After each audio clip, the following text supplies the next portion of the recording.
So today we are at Oak Grove Missionary Baptist Church and Cemetery, established 1867. We're here to check out some of the headstones, the unique, the odd, misplaced, the forgotten. It's just a good way to spend a Saturday morning. Maybe put a few flags on a couple graves, some veterans, and just get out and do some walking. What do you think? You ready to hit it? Yep. Is it gonna be hot today? Probably. I bet he's right. I'm already sweating. We just got out of the truck. But stay tuned. Let's see what we got. Let's see what we find. Okay, today we are looking at a cemetery that's, I don't think we're quite in Polk County. We're in southwest Missouri. We're out by Pomme de Terre Lake. There's some old headstones here. I think the cemetery was established in I think it said 1857, 1867.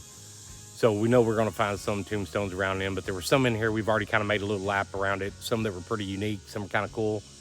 So we're going to go back through and we're going to talk about them and kind of read some names and maybe clean a few off. But it's a really nice, peaceful looking cemetery. Big oak trees hanging over the top of it. Pretty little country church. So let's see what we can find. All right, so we're gonna go around the outskirts of it. We're gonna probably do a little bit more around this edge. Like a lot of the older ones were on this side. And let's see, the first one we come to is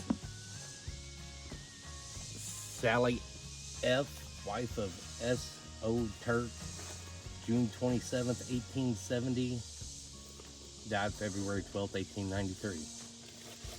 And for as old as the stone is, it's actually in really good shape. It's not completely covered in moss. I've been kind of going around the outside of it, looking at the fence, looking to see if there's any more back in the woods.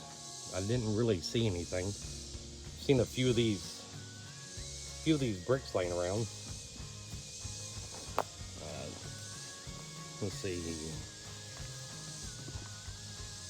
Fanny, wife of Henry Warren, July 7th, I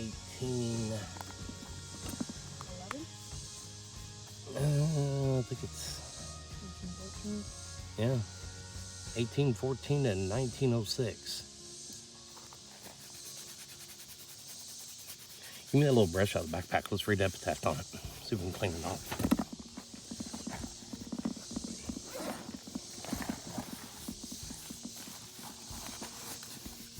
Little one. Oh. Brush it off, see if we can read the bottom of that. Right there. This? Yeah. See the letters? Mm-hmm.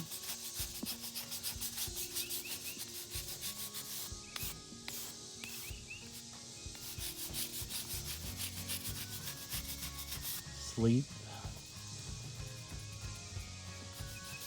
What is that? I can't read all that.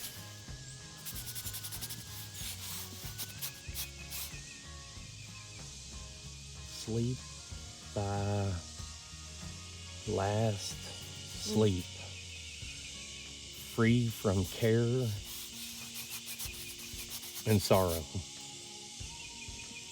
Sleep thy last sleep, free from care and sorrow.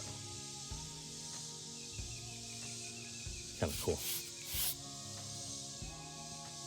That's a pretty neat one too, and that one's just completely wore. You really can't read anything of that one.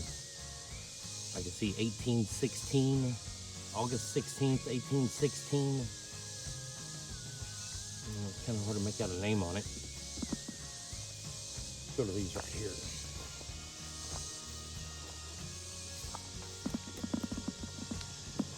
Let's see if we can make it out. Sacred to the memory of Andrew Turk, born March 1st, 1811, died March 13th, 1870.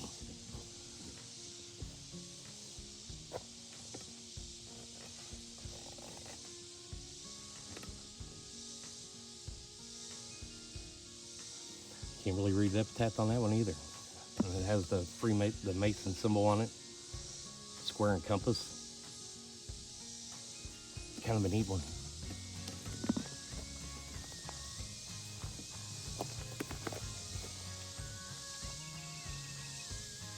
Kind of the same way too. I don't think I can clean that one enough to be able to read it.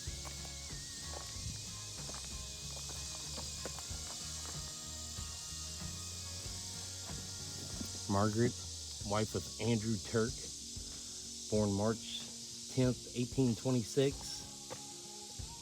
Died. Get the little brush again. Brush it off, it's clean. Let's read this one. And I believe Andrew Turk was the one we just came from. So obviously they must have had two different plots, or couldn't be buried right beside each other.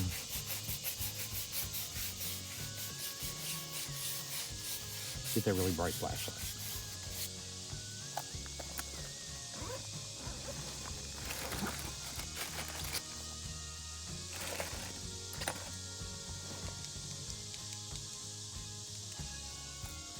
Go down toward the bottom right here.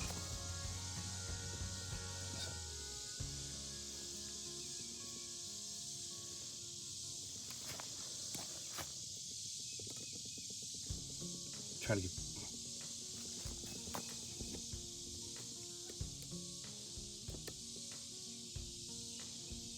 That's kind of a hard one to read too. This is Martha A., wife of Thomas Williamson, born 1851, died August 23rd, 1926. And there's quite a few of these in here that are like this, that just plain markers. But it's got a base around it. It's got kind of like a rock pad all the way around it, but nothing inscribed on the stone.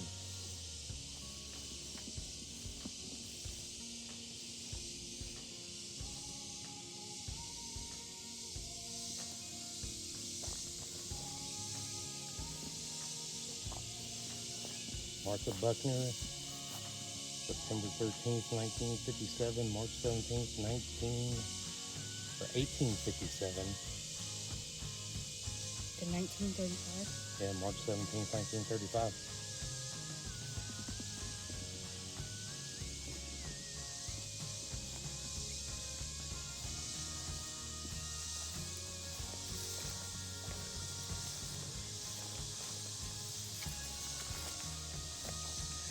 I'll pick some of these up and help kind of clean up a little bit. We do that too sometimes when we're out here.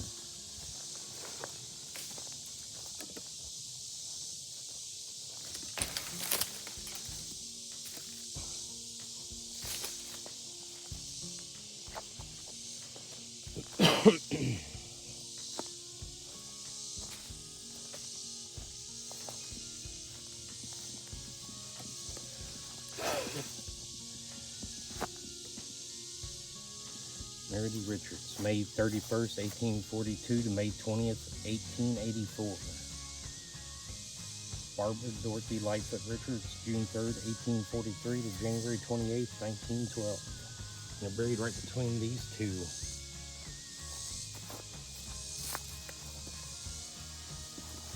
Didn't make out anything on that one, huh?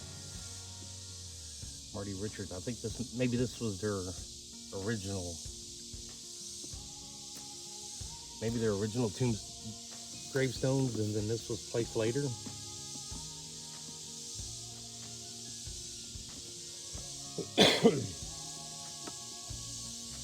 And then this one up here is kind of neat too. There's two of them in here that are kind of like this. And the epitaph on this one I read a little while ago is pretty neat too.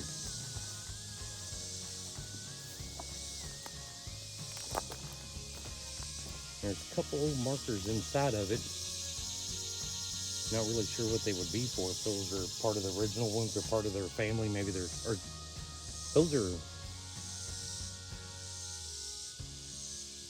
I want to say they're footstones, but I think they would be back here if they were, because this is the front of it.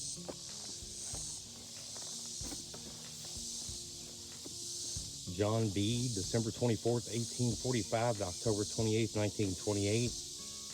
And Martha C., June 2nd, 1851 to October 14th, 1875. There's 3 of them here.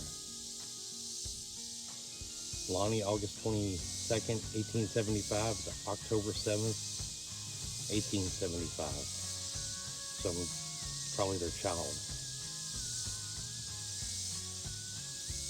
We are resting here in a quiet way till the master calls on his judgment day. That's really neat. I like that. But it's pretty cool the way theirs is laid out. I think it's kind of neat. And if I had to guess, that's probably the original, the Lonnie's.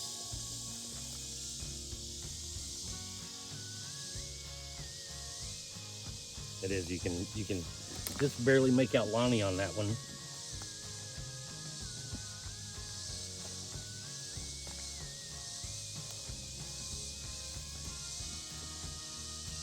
Kind of neat, kind of cool. And you got this one just kind of laid out completely different, kind of facing a different direction and everything.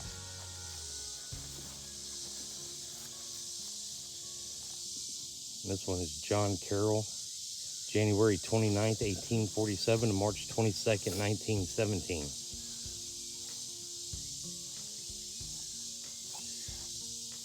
And some of these down here are just, can't make out a whole lot on them. We're gonna give a little bit of a shot though. We're gonna check out this one right here and see if we can read that because it kind of stands out. Catherine Maines died February 15th, 1876, aged, can you read that how many years? No.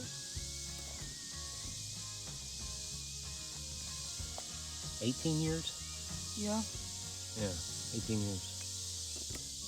And this one don't have anything on it, but you can see where somebody had kind of carved on it. Kind of neat looking.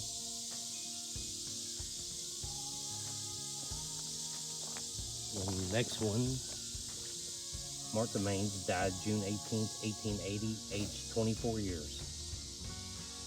There's a very small one right next to it with no writing on it whatsoever, and there's another one like that. Well, actually, there's a lot of them in the cemetery like that. They're not really marked at all, just kind of markers. That's probably maybe the boundary wall for the cemetery before the fence went up.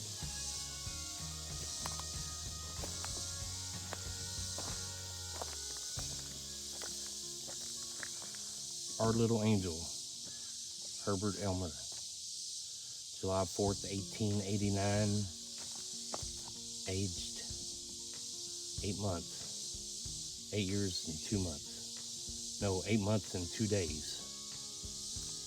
Pretty sad.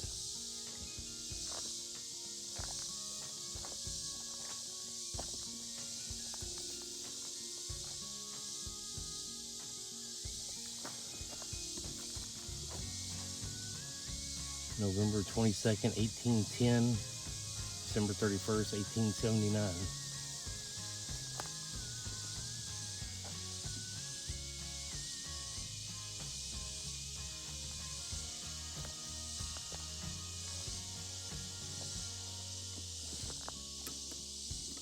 Imagine that back then. Everybody had. Every family was big back then. Mamie Williamson Anderson, February 27th, 1886, October 4th, 1919. Mother of 6 children.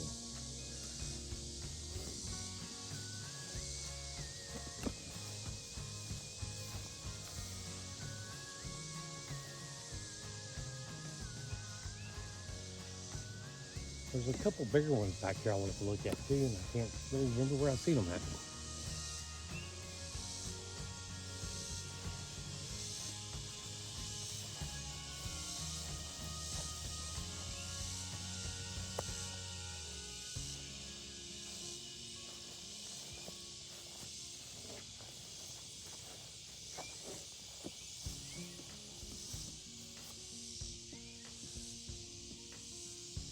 Nancy Luttrell Peterson, maybe. Born October 20th, 1830, died August 14th, 1881.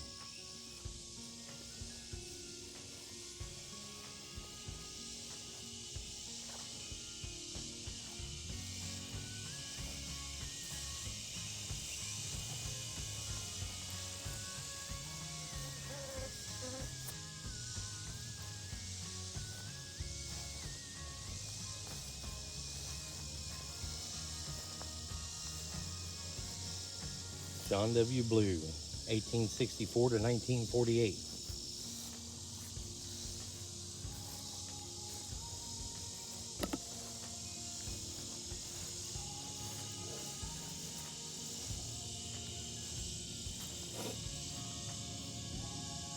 Josiah Lightfoot, 1874 to 1936. A lot of Roberts and a lot of Lightfoots in this cemetery, and I noticed that a lot around this area. There's Lightfoots were a pretty big family.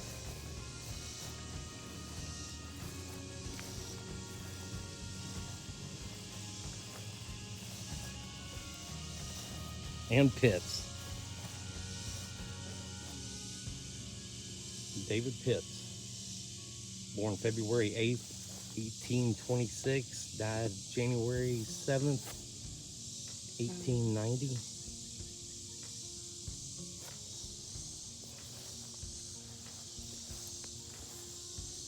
Martha Pitts, wife of D.B. Pitts.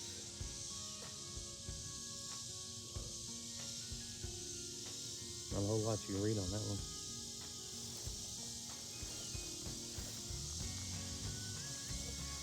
I want to check out that one right there. That one really stands out.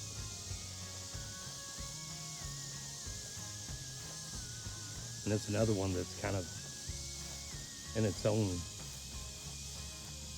little area. William Belknap, April 2nd, 1834 to January 17th, 1908. Catherine Belknap, June 2nd, 1841 to October 22nd, 1899. It's neat the way it's laid out. And it's crazy to think how, 1908, 1899, and that stone is still just in beautiful shape. Still got a shine to it. I'm not sure where that stone came from or how long, maybe it's been replaced over the years. But it's pretty neat how it just stands out. Versus maybe it's because it's out in the middle of the cemetery, it's not underneath the trees, so it don't weather quite as bad.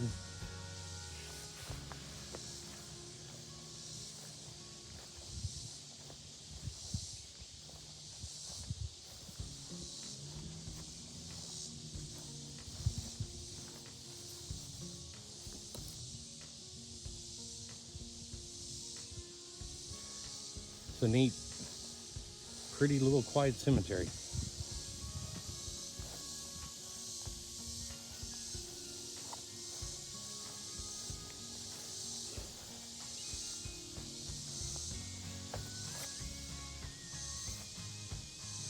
And a lot of these have an old headstone with them, and they got newer plaques with them. So I don't know if somebody was maybe trying to redo some of the older headstones in the cemetery and replace them years ago.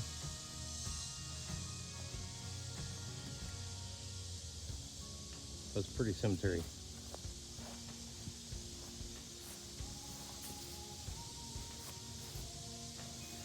Wow, that's a cool one. William Anderson, Colonel 8th Regiment, Missouri Cavalry State Militia. August 30th, 1840 to May 20th, 1919. Colonel 8th Regiment, Missouri Cavalry State Militia. So obviously this is a Civil War veteran. It don't say, other than Missouri State Militia, it don't, say it was part of the Confederate States or if he was part of the Union Army. But that's really cool. That's the first one I've ran across that's had that banner on it. And I just think it's pretty neat to, you know, we're right here with somebody that has served in the Civil War. That's really neat, you know, to think, you know, the trying times the country's going through now versus what he's seen, especially, you know, being part of a state militia. That's just really neat. I think it's really cool, and I think he deserves a flag. So we're going to give him one. That's the only one I've seen in the cemetery so far that was part of the military. I'm sure there's plenty more in here that maybe just weren't marked. But that's the first one I've seen like that with that banner on it. So we're going to make sure we look that up and find out a little more history about the 8th Regiment Missouri Cavalry State Militia, William Anderson. Wow, pretty neat.